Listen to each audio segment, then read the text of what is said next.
ಜವಾಹರ್ಲಾಲ್ ನೆಹರೂರವರ ಪುಣ್ಯತಿಥಿ ಇವತ್ತು.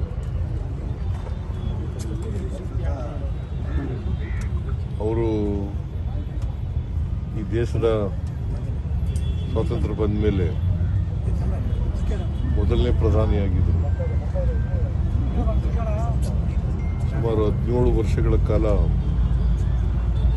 ಈ ದೇಶದ ಪ್ರಧಾನಮಂತ್ರಿಯಾಗಿ ದೇಶದ ಜನರ ಸೇವೆಯನ್ನು ಮಾಡಿದ್ದಾರೆ. ಅವರು 1964ನೇ ಇಸ್ವಿನಲ್ಲಿ ಮೇ ತಿಂಗಳಲ್ಲಿ ನಿಧನರಾದರು.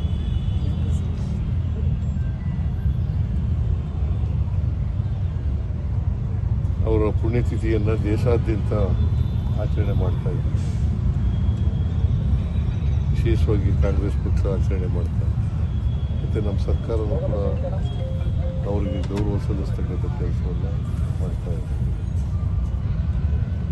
ಆಧುನಿಕ ಭಾರತದ ನಿರ್ಮಾಣದಲ್ಲಿ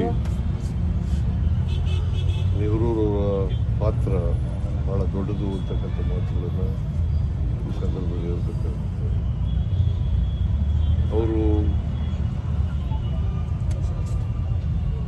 ಸೋಷಲಿಸ್ಟ್ ಮತ್ತು ಕ್ಯಾಪಿಟಲಿಸ್ಟ್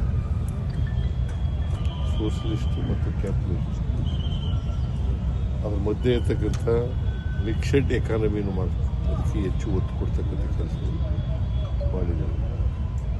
ದೊಡ್ಡ ದೊಡ್ಡ ಇಂಡಸ್ಟ್ರಿಗಳು, ಡ್ಯಾಮ್ಗಳು ಈ ದೇಶದಲ್ಲಿ ಬರಬೇಕಾದ್ರೆ ಮತ್ತು ಶಿಕ್ಷಣದಲ್ಲಿ ಮತ್ತು ಕೋಆಪರೇಷನ್ನಲ್ಲಿ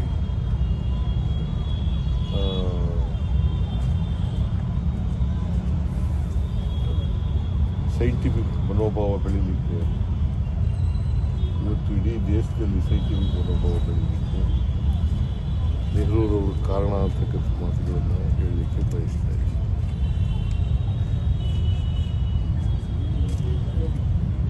ನೆಹರೂರವರು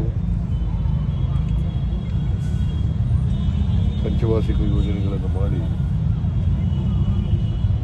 ದೇಶದ ಪ್ರಗತಿಯನ್ನು ವೈಜ್ಞಾನಿಕವಾಗಿ ವೈಚಾರಿಕವಾಗಿ ಬೆಳೆಸ್ತಕ್ಕಂಥ ಪ್ರಯತ್ನವನ್ನು 17 ವರ್ಷಗಳ ಕಾಲ ಮಾಡಿದರು. ಅವರು ನಮ್ಮನ್ನು ಆಗಲಿ ಈಗಾಗಲೇ ಸುಮಾರು 62 ವರ್ಷಗಳಾಗಿ ಬಂದಿದೆ. ಅವರನ್ನು ಸ್ಮರಿಸ್ಕೊಳ್ತಕ್ಕಂಥ ಕೆಲಸ ಮಾಡ್ತೀವಿ. ನಾವೆಲ್ಲರೂ ಕೂಡ ಅವ್ರನ್ನ ಸ್ಮರಿಸ್ಕೊಂಡು ಅವರು ಹಾಕಿಕೊಟ್ಟಂಥ ದಾರಿನಲ್ಲಿ ನಡೀತಕ್ಕಂಥ ಪ್ರಾಮಾಣಿಕ ಪ್ರಯತ್ನವನ್ನು ಮಾಡ್ತೇವೆ ಅಂತಕ್ಕಂಥ ಮಾತುಗಳನ್ನು ಹೇಳಿ ಅವರ ಆತ್ಮಕ್ಕೆ ಚಿರಶಾಂತಿ ದೊರಕಲಿ. ಅವರು ಯಾವಾಗಲೂ ನಮಗೆ ಅವರ ಆದರ್ಶಗಳು ಮೇಲ್ಪಂಕ್ತಿಯಾಗಿರಲಿ ಅಂತಕ್ಕಂಥ